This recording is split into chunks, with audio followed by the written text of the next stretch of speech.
How's it going, Freakazoids? I have left myself in a rush because I got carried away with filming, so we've got weights here. Maxing out obviously today, as you can see, 60 kilos on the bar. But before that, class is in session, and today we are doing the back exercise tier list. I'm going to speed run through if you've never watched any of my tier lists before. The way I rank these exercises isn't like their overall value, but it's how good are they for the muscle group that we're talking about. So for example, to use an exercise that's coming up here, deadlifts, which is obviously like an S tier exercise, when that got ranked within the leg tier list video, it wasn't an S tier because it's not quite an S tier for your legs in particular. And the tiers that we've got is the S tier, which is a shit hot tier, the A tier, which is good but not quite carling, the B tier, which is pretty goddamn good, the C tier, which is it's alright, the D tier, which is the meh tier, and the final category is a pointless category, which means I just don't rank it because you can pick other exercises as a suitable alternative and it's just pointless ever actually doing it. And the way that I normally break the video up is the first half will be the big hitter exercises that I've just made the list myself, and then the second half is your guys' suggestions that you've given me on Instagram. But I think I've pretty much covered all the exercises on my own, so some of the suggestions are just going to be grouped in here and everything's just going to be on the kind of one section. And that's a good reminder that if you're not on my new Instagram page, please go and make sure that you're following me, because unfortunately the powers that be have fucked my old account and I'm having to start again from scratch, which isn't obviously ideal, so any support is really helpful. The link to the page is down below and I will thank you very much in advance for all your support. So let's get on with the list, and we're going to start off with rattling through some S tier. So straight away, deadlifts, S tier. Anything from the ground, conventional or sumo, is an absolute S tier movement, and I know the modern bodybuilding brigade will try and convince you otherwise, but they just talk a lot of nonsense. If you want to build a big, thick, strong back, then deadlifts is absolutely the way to go, and any variation from the ground, and you get the whole sumo conventional cheating debate, but at the end of the day, whatever you're strongest at is just going to be down to your mechanics and levers and such like that, and some people are more suited to sumo, some people are more suited to deadlift, and both are adequate movements for working your back. If you're not deadlifting to build a big strong back, then you are missing out massively. Next S tier, pull-ups, wide grip or neutral grip. Both are absolutely phenomenal exercises, a personal favourite of mine. Brilliant for making you brute strong, brilliant for building a shitload of muscle. My personal preference is when we're going for strength focused, we go sort of closer neutral grip here, and if you're kind of maybe want to go a bit more, I wouldn't say bodybuilding focused, but at least focusing on kind of building your lats, maybe not training quite as heavy, then wide grip's going to be a little bit more applicable. But both variations are absolutely brilliant exercises, and again, I know the modern day you need to sit in wee machines and do this, that and the next, but pull-ups, man, cannot beat them. Likewise, the opposite of pull-ups, pull-downs, also an S tier exercise. If you can't tell, they are the exact same movement, and yes, we can get all sciencey and say that the resistance profile is slightly different, but it's the same movement. It's literally your muscles pulling from here down to here, and obviously just the distribution of where the weight is at various points of the lift changes, but it's the same movement. And what I always do for all my clients to build them up onto pull-ups is I get them strong as fuck on pull-downs, and if we're working on pull-ups from here, we've practiced pull-downs from here, and then same for the wide grip as well. And if you can't do pull-ups yet, these are a great place to start, and they're just a good strength-based exercise, and obviously it could be argued that they're maybe slightly better at building muscle because they are just kind of giving you a little bit more stability. You can just lock yourself in nice and tight under the pad and just focus on squeezing down while you're back. But those are semantics. They're still an S tier exercise, brilliant movement. And final exercise to round out this S tier start to the video is my personal favourite, my RKO, my signature move, bent arm pullovers. Bent arm pullovers, phenomenal exercise, and I know a lot of you probably have never done them. You think they look mental, dangerous, all that stuff. Please believe me, they are very, very simple to do. It's great for both hypertrophy and strength because you're in that exposed position with your hands behind your head here, and there's nothing for you to really purchase against. You can't really create any momentum.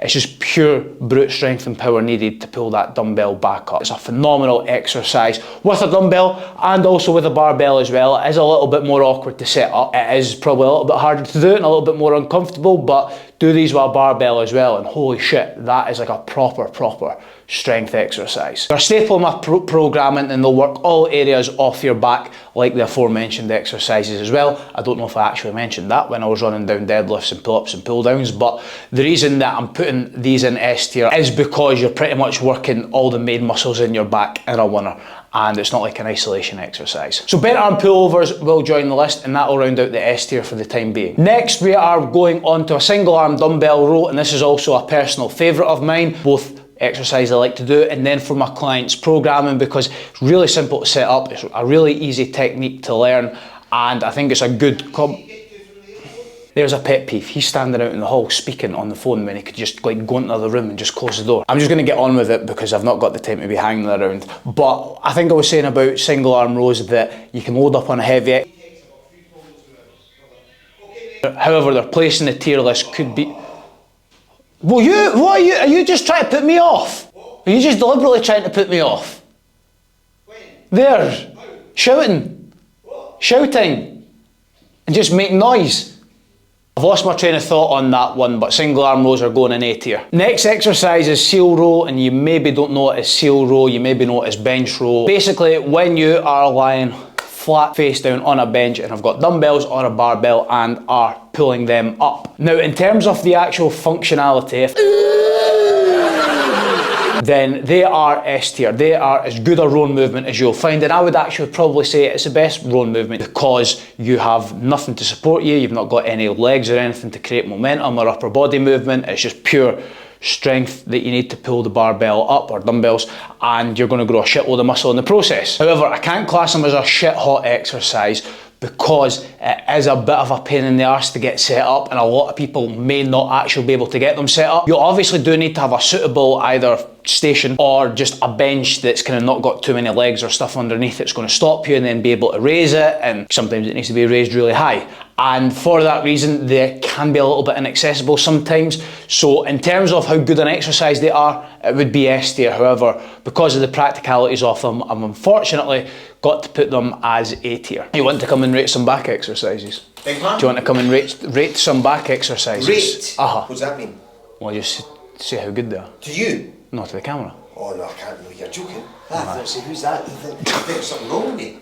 Well, there is something wrong with you. Straight arm pullovers is next, and it's obviously similar to bent arm pullovers, but it's a bit more of a kind of lat isolation exercise, and it's a very good exercise in its own right. However, it is more of an isolation exercise in that way. I suppose it's kind of limited to how useful it can be, and you obviously wouldn't be doing this as like a main heavy exercise. Straight arm pullovers, I would say, are pretty goddamn good, and that's why they go in the B tier. Now, this is probably going to be a bit of a contentious one, but if you've followed me for any length of time, you'll probably know that this isn't that much of a surprise, and that is bent over rows. I feel like for most people, you've kind of got deadlifts, and then bent over rows is kind of like the two main back exercises, but because most people butcher these to the nth degree and just do it all through momentum and cut off the range of motion and don't go on a lot of my clients' programs, and it's for that very reason, because most people do just fuck them up. And I will concede that if you do them right, they are a much better exercise. However, even if you're doing them right, it can be a bit of a challenge to get in and hold that position where you're kind of at 90 degrees or close to 90 degrees, and there is stress that goes on your lower back. The answer would be different if I could guarantee every single person would do these properly every time, but I just know the reality is most people won't. For that reason,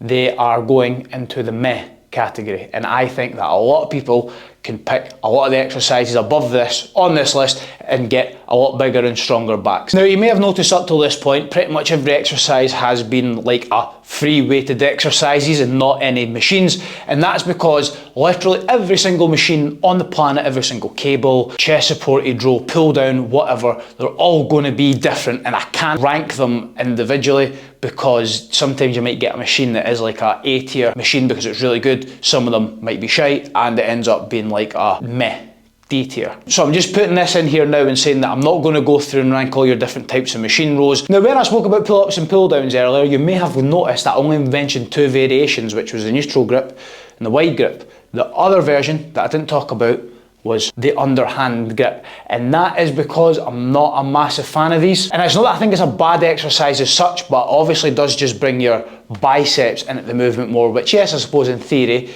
can help lift more weight, but I think it then kind of takes away from your bicep training a little bit and trying to play chess and not checkers and thinking about the knock-on effect things will have. I've just never really been a fan of underhand pull-ups, and I think most people are probably slightly stronger with a neutral grip, and it's obviously focusing on your back more. Pull-ups or pull-downs, underhand just doesn't really float my boat, shall we say, and that's why it's pointless and I'm not going to rank it. Now the next exercise was the most requested on Instagram, and I think it's because people are expecting me to tear it to shreds. However, it's one of these exercises that isn't actually a bad exercise. It does have its use in a program. The way that other people go on about it and make it seem like it's the be all and end all, and because it's turned into like a wanky bodybuilding exercise, it's kind of gotten a bit of a bad rap, and that is a single arm lat pull down. And again, as an exercise, it's actually pretty decent. It's obviously an isolation exercise. I've not got a problem putting it in my clients' programs, but it's put in as like a isolation exercise or a finisher,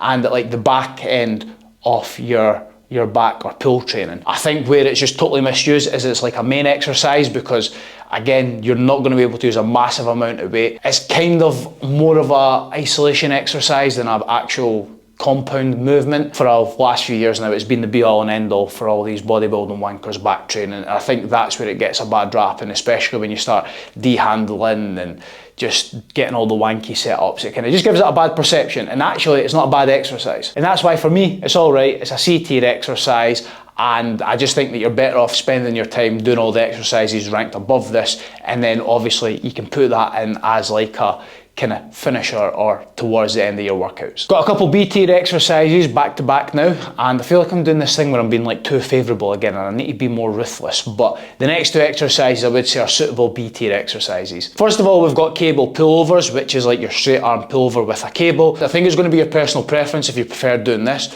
or a straight arm dumbbell pullover. I prefer doing the straight arm pullover with the dumbbell, because you are just lying flat back, you don't have to worry about body positions and such, and the cable will take a little bit used to getting kind of set up and moving in such a way that your body's not stopping you and you're not using momentum and that type of thing. But when you find that sweet spot, it's a really good exercise, and obviously you're on the cable as well, kind of gives you a little bit more tension on the muscle throughout more of the movement, I'd probably say, and that's why that would go in B tier. And the next B tier is spider rows, which, dare I say, is another better rowing variation than bent over rows. I think the thing that does sometimes restrict spider rows from being really good is the fact that the bench is there and it's going to cut off some range of motion, and especially as well if you're not like set up on the bench properly and you're a bit too low down, you can have like a really short range of motion. But if you do these right, you can even be up to an A tier exercise, but I would say for most people a B tier exercise is pretty good for where it's going to go. It's a suitable exercise for building muscle, it's a suitable exercise for helping you get stronger. Not like top tier standard, but pretty decent nonetheless. Another exercise requested, which I have to say, if there was a tier above S tier, this is where this one would go, and that's back shots. It's like God tier, it's actually above S tier. T-bar row is next, and again, a lot of this is going to depend on the way that you do it. It's another one of these exercises that you can cut off a lot of the range of motion and use a lot of momentum and take away from it. It's another variation that I will use in my programming, but it's not like a staple. It's not there massively often, but it's a good utility player for either strength training or bodybuilding, muscle building training, and I would say it's all right. I would put it in the C tier. I don't think I could put it much higher than that. You can obviously play about with different grips on it, which makes it pretty useful, and it's obviously an exercise that you can load up a hell of a lot of weight with and look pretty alpha. So again, it's a good exercise, but I would probably just leave it there. I can't really go any further. Pendlay row, and these are a funny one because I will fully concede it's not really one of my exercises. I don't really have them too much in programming. Not to say they're a bad exercise by any means, but it's just not one that I would kind of stick as a go-to. However, I can see the use in them. Obviously, it's going to allow you to use a hell of a lot of weight. It is more applicable to more strength-based training than bodybuilding type training, but I do think that its usefulness is probably pretty limited.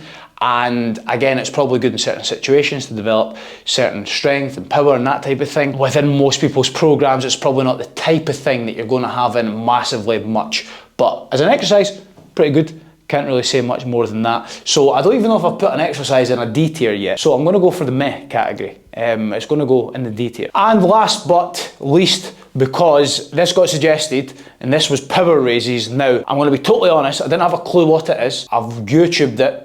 There are various different exercises that all come up under power raises, and I've totally forgot who suggested it. So if you watch this, please message me on Instagram and I will put a retroactive story up addressing what I think it actually is. But I'm sorry, don't know what the exercise you're on about. I'm assuming it is some form of raise where you are powerful, but that's my best guess. I'll leave it at that. It was very disjointed today, but given I was interrupted and also given the fact that I'm probably being too much of a pussy and just giving everything 2 good ratings. But I feel like it's probably going to be like the smaller muscle groups like arms and triceps and stuff like that, where there's a lot more shitey exercises floating about there, and those will probably be the ones that I'll need to be ruthless in. But anyway, if you did like the video, give the video a like. If you didn't like it, give it a like anyway, and subscribe when you're here for videos every week, sometimes twice weekly, and just brilliant patter and just being cool and handsome and strong and shit. Already cut into my training time, so this video better get fucking views.